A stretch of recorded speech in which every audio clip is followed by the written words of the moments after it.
Hey guys, welcome to beginners economy. So ఈరోజు మన topic వచ్చేసి ఇన్ఈక్వాలిటీ. సో లారెన్స్ కర్వ్ అనేది యూస్ చేస్తారు ఇన్ఈక్వాలిటీ మెజర్ చేయాలంటే. సో ఇప్పుడు ఆ లారెన్స్ కర్వ్ అంటే ఏంటో తెలుసుకుందాము. సో ఇక్కడ గ్రాఫ్ కనిపిస్తుంది కదా, ఈ గ్రాఫ్ ఏంటంటే income distribution within population.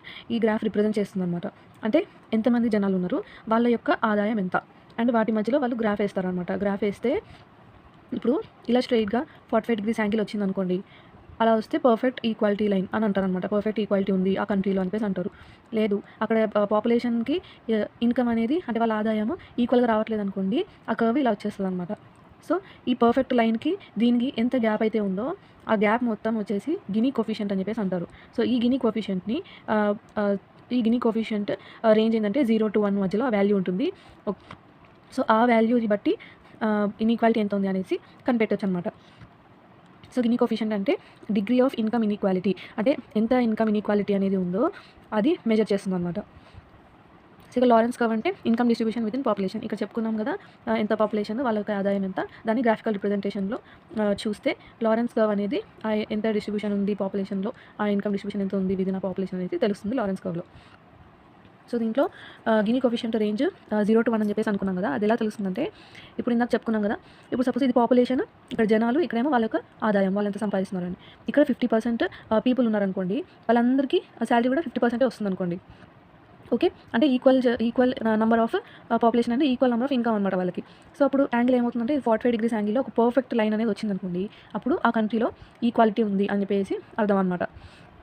Okay, అప్పుడు all people have same income, మొత్తం అందరికీ సేమ్ ఇన్కమ్ ఉంది, ఒకరికి ఎక్కువ ఒకరికి తక్కువ అలా ఏం లేకుండా అందరికీ ఈక్వల్గా ఇన్కమ్ అనేది డిస్ట్రిబ్యూట్ అవుతుంది. సో అప్పుడు దాన్ని పర్ఫెక్ట్ ఈక్వాలిటీ లైన్ అనేది వస్తుంది అనమాట. సో ఇక్కడ గినీ కోఫిషియంట్ 0 ఉంటుంది పర్ఫెక్ట్ ఈక్వాలిటీలో, ఎందుకంటే ఇప్పుడు ఇది Gini coefficient formula A/A+B.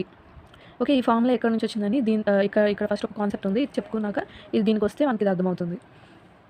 So ఇప్పుడు ఇక్కడ ఏంటంటే ఇది 45 degrees యాంగిల్లో ఉన్నది పర్ఫెక్ట్ ఈక్వాలిటీ లైన్ అని చెప్పేసి అనుకున్నాం కదా. ఇప్పుడు సపోజ్ ఆ కంట్రీలో 50% ఆఫ్ పాపులేషన్ ఎవరైతే ఉన్నారో వాళ్ళకి ఇన్కమ్ ఓన్లీ 20% వస్తుంది సపోజ్, అండ్ 10% ఆఫ్ పీపుల్ ఎవరైతే ఉన్నారో వాళ్ళకి 90% దాకా శాలరీ వస్తుంది. అప్పుడు అక్కడ కర్వ్ ఎలా వస్తుందంటే ఇలా వస్తుంది అనమాట. ఓకే, ఇలా వస్తుంది అంటే అక్కడ అన్ఈక్వల్గా ఇన్కమ్ అనేది డిస్ట్రిబ్యూట్ అవుతుంది. ఓన్లీ ఇప్పుడు నేను 100కి పర్సెంటేజ్ కాకుండా నార్మల్ మెంబర్స్లో లెక్క పెట్టాను అనుకోండి, అంటే 10 మందికి ఒక్కొక్కరుగా 90 రూపాయలు సంపాదిస్తున్నారు అనుకోండి, 50 మంది ఏమో ఒక్కొక్కరికి 20 రూపాయలే సంపాదిస్తున్నారు అనుకోండి. అప్పుడు ఈక్వల్ డిస్ట్రిబ్యూషన్ లేదు కదా, వీళ్ళేమో ఎక్కువ సంపాదిస్తున్నారు, ఎక్కువ సంపాదించే వాళ్ళేమో తక్కువ ఉన్నారు, అండ్ చాలా ఎక్కువ మంది తక్కువ సంపాదించే వాళ్ళు ఉన్నారనమాట. సో ఆ కంట్రీ అనేది ఇన్ఈక్వల్గా ఉంది. అప్పుడు ఇలా వస్తుంది గ్రాఫ్. అంటే పర్ఫెక్ట్ ఈక్వాలిటీ ఉంటే ఇలా లైన్ రావాలి, ఈక్వాలిటీ లేదు కాబట్టి ఈ లైన్ వస్తుంది. సో ఈ గ్యాప్ ఎంత ఉంది, ఆ ఈక్వాలిటీ చేరాలంటే ఈ ఇన్ఈక్వాలిటీ ఇంకా ఎంత గ్యాప్ ఉంది దానికి దీనికి అని చెప్పేసి నేను ఇక్కడ షేడెడ్ ఏరియా ఇచ్చాను కదా, అది గినీ కోఫిషియంట్ అనమాట. సో దాన్ని నేను ఇక్కడ ఏరియా A కింద కన్సిడర్ చేస్తాను, అండ్ దీన్ని ఏరియా B కింద కన్సిడర్ చేస్తున్నాను. ఓకే, సో ఇక్కడికి వద్దాము. A/A+B అని చెప్పేసి ఇక్కడ పెట్టాను కదా, సో ఈ ఏరియాస్ అనమాట ఇవి. ఓకే, ఇక్కడేమో ఏరియా A అంటూ ఏమీ లేదు, అసలు మొత్తం అంతా ఈక్వల్గా ఉంది కదా. సో A = 0 తీసుకుంటున్నాను, అంటే total area between line and curve. అసలు ఇక్కడ కర్వే లేదు. సో ఇంకా లైన్ ఇక్కడ మన A0 అయిపోతుంది. A+B అంటే total area beneath the line అంటే ఈ కర్వ్ కింద ఉండే ఏరియా, అసలు ఇక్కడ కర్వే లేదు కదా. సో నాకు 0 వేసుకుంటున్నాను. అప్పుడు గినీ కోఫిషియంట్ ఏమవుతుంది, 0/0 = 0. సో 0 ఉంటే పర్ఫెక్ట్ ఈక్వాలిటీ అని అర్థము. సో ఇక్కడికి వచ్చేసి ఇక్కడ చూద్దాము, ఇక్కడ కర్వ్ ఉంది కదా, ఇక్కడ పర్ఫెక్ట్ ఈక్వాలిటీ ఉంది కాబట్టి 45 degreesలో ఉంది, ఇక్కడ కర్వ్ ఉంది. సో ఇక్కడ ఎలా క్యాలిక్యులేట్ చేస్తాము, ఈ only 5% of people having 100% of income అని చెప్పేసి అంటున్నాను. ఇది 10% పీపుల్ కదా, అంటే ఇక్కడ 5% పీపుల్ చూసుకుంటే ఆ గ్రాఫ్ ఇక్కడ జాయిన్ అయిపోద్ది అనమాట. ఇది ఇట్లా ఇక్కడ జాయిన్ అయిపోతే దీని అర్థం ఏంటి, ఒక 5% ఆఫ్ పీపుల్ 100% దాకా ఇన్కమ్ సంపాదిస్తున్నారు, అండ్ మిగిలిన వాళ్ళకి లెస్ ఇన్కమ్ వస్తుంది, అంటే 50 మందికి చెరొక 20 రూపాయలే సంపాదిస్తున్నారు అని చెప్పేసి అనుకున్నాం.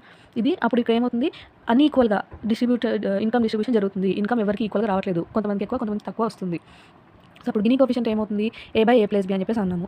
మనం ఇక్కడ ఏం ఇండికేట్ చేసా, A అంటే total area between line and curve. ఈ లైన్కి ఈ కర్వ్కి మధ్యలో ఉండే ఏరియా A. సో ఇక్కడ నేను A అనే పెట్టుకుంటున్నాను.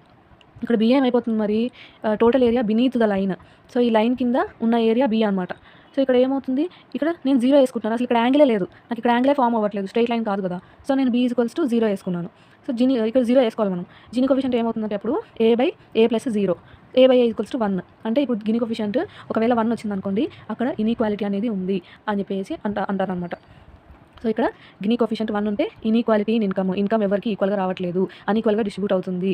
అండ్ ఒకవేళ గినీ కోఎఫిషియంట్ 0 ఉంటే పర్ఫెక్ట్ ఈక్వాలిటీ ఉందన్నమాట. ఆ కంట్రీలో పర్ఫెక్ట్ ఈక్వాలిటీ ఉంది, అది పర్ఫెక్ట్ ఈక్వాలిటీ ఉన్న సొసైటీ ఆర్ కంట్రీ అని చెప్పేసి అంటారనమాట. సో ఈ విధంగా గినీ కోఎఫిషియంట్ని అండ్ ఈ విధంగా ఇన్ఈక్వాలిటీని మెజర్ చేయొచ్చు అనమాట. లారెన్స్ కర్వ్ ఉంటే ఆ లారెన్స్ కర్వ్కి ఇది బేస్ లైన్ లాగా మనం తీసుకొని ఆ గ్యాప్ ఎంతైతే ఉందో ఆ గ్యాప్ని తీసుకొని గినీ కోఎఫిషియంట్ కనిపెడితే దాన్ని బట్టి మనకి ఆ కంట్రీలో ఇన్ఈక్వాలిటీ ఎంత ఉంది అనేది తెలిసిపోతుంది అనమాట. సో ఇక్కడ ఏమవుతుంది, ఇది ఇన్ఈక్వాలిటీ ఇక్కడ ఉంది అని ఇది ఒక జస్ట్ చిన్న ఎగ్జాంపుల్ లాగా ఇచ్చాను. లైక్ ఇప్పుడు పాపులేషన్ ఒక 100 మంది ఉన్నారు, వాళ్ళ ఇన్కమ్ 100% 100 రూపాయలు అనుకోండి. సపోజ్ 100 మందికి చెరొకరికి 100 ఉంటే అప్పుడు ఈక్వాలిటీ ఉన్నట్టు లెక్క.